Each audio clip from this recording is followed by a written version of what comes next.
Ada pihak yang melakukan tindak kejahatan dan ada pihak lain menjadi korban kejahatan atau yang dirugikan, atau merasa terganggu dengan adanya suatu perbuatan kriminal. Karena itu, tidak ada suatu kejahatan yang tidak ada korbannya. NANI?! お前はもう死んでいる。Perhatian, perhatian. Perbuatan pelaku kejahatan pasti ada hukumannya. Jangan menyesal, jangan menyesal. Assalamualaikum warahmatullahi wabarakatuh. Bersama Sancang John 86 di Blak-Blakan di Negeri Hukum, bukannya mendahului namun patut diduga pernyataan. Karena hukum tidak mengenal siapa, equality before the law.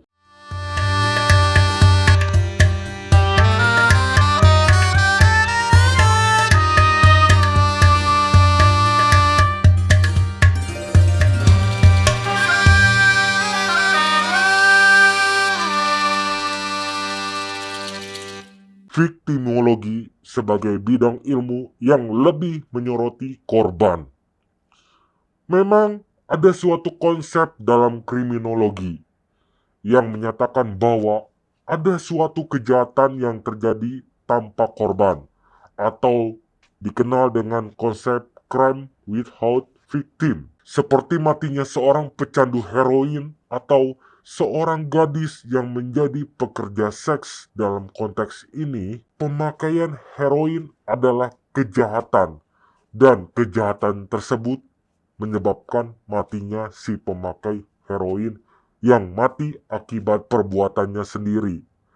Sebetulnya adalah korban kejahatan sekaligus pelaku kejahatan. Pekerja seks juga dianggap sebagai kejahatan dan pelakunya serta korban suatu kejahatan. Sebuah peristiwa kejahatan, korban mengalami 2 kali penderitaan, yaitu pertama, di tangan pelaku kejahatan, dan kedua, di tangan sistem peradilan pidana.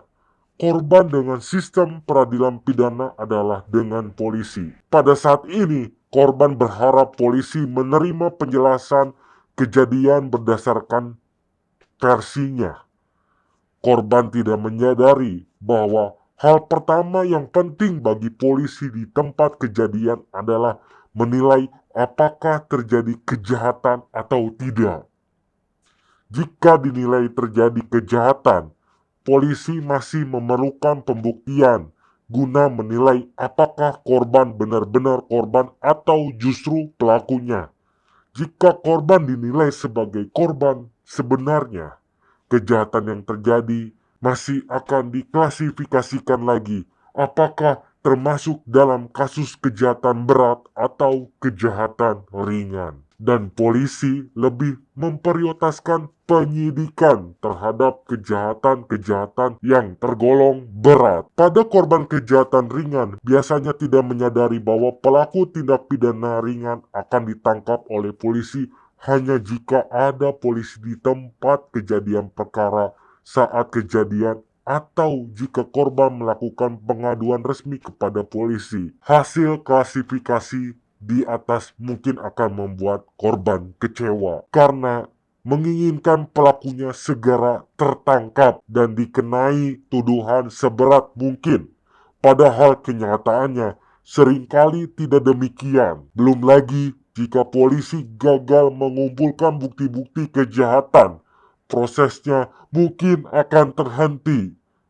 Penanganan pertama oleh polisi terhadap korban dirasakan tidak efektif oleh korban kejahatan. Proses penanganan oleh polisi ini sedikit banyak menimbulkan rasa frustasi dan penderitaan tersendiri bagi korban setelah menjadi korban kejahatan. Salah satu pionir viktimologi adalah Hans von Hertig yang mengkategorikan 11 macam korban kejahatan yang dibuat berdasarkan alasan korban mengalami viktimisasi.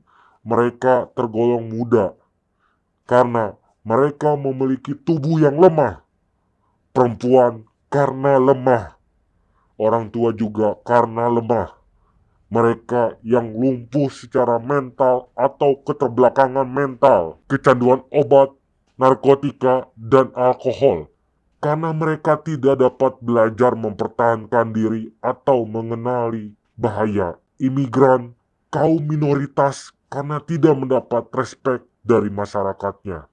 Orang yang tertekan karena keapatisannya membuatnya rentang terhadap viktimisasi. Orang yang serakah, keserakahannya mendorongnya mengalami viktimisasi. Perempuan jalang karena sensualitasnya membuat orang lain berbuat jahat kepadanya.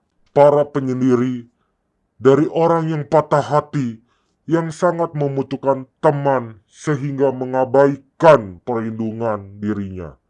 Para penyiksa pasangan atau anaknya yang kemudian menyebabkan perlawanan pasangan atau anaknya. Orang bebas yang nekat dan menyerang korban karena merasa hidupnya hancur, tidak dapat melindungi diri. Misalnya, pemeras yang membutuhkan uang, para homoseksual yang diperas, atau banker yang tidak dapat menerima dirinya dicurangi. Ketika menjadi korban kejahatan, seseorang mengalami krisis dalam hal fisik, finansial, sosial, dan psikologis. Berat ringannya krisis tersebut tergantung pada bagian mana dari diri korban yang diserang. Misalnya, jika seseorang menjadi korban penjamretan, ia merasa kehilangan simbol dirinya berupa kartu kredit, uang, atau kartu identitasnya. Ia juga merasa diserang otoritasnya dan kepercayaannya. Semoga tingkat kejahatan yang terjadi di negara Indonesia semakin turun, menurun, dan menurun. Dan hidup damai, tentram, bahagia, masyarakat Indonesia semuanya dijauhkan dari kriminalitas. Demikian pernyataan Bang John 86 yang dibuat sebenar-benarnya tanpa adanya paksaan. Terima kasih. Wassalamualaikum warahmatullahi wabarakatuh.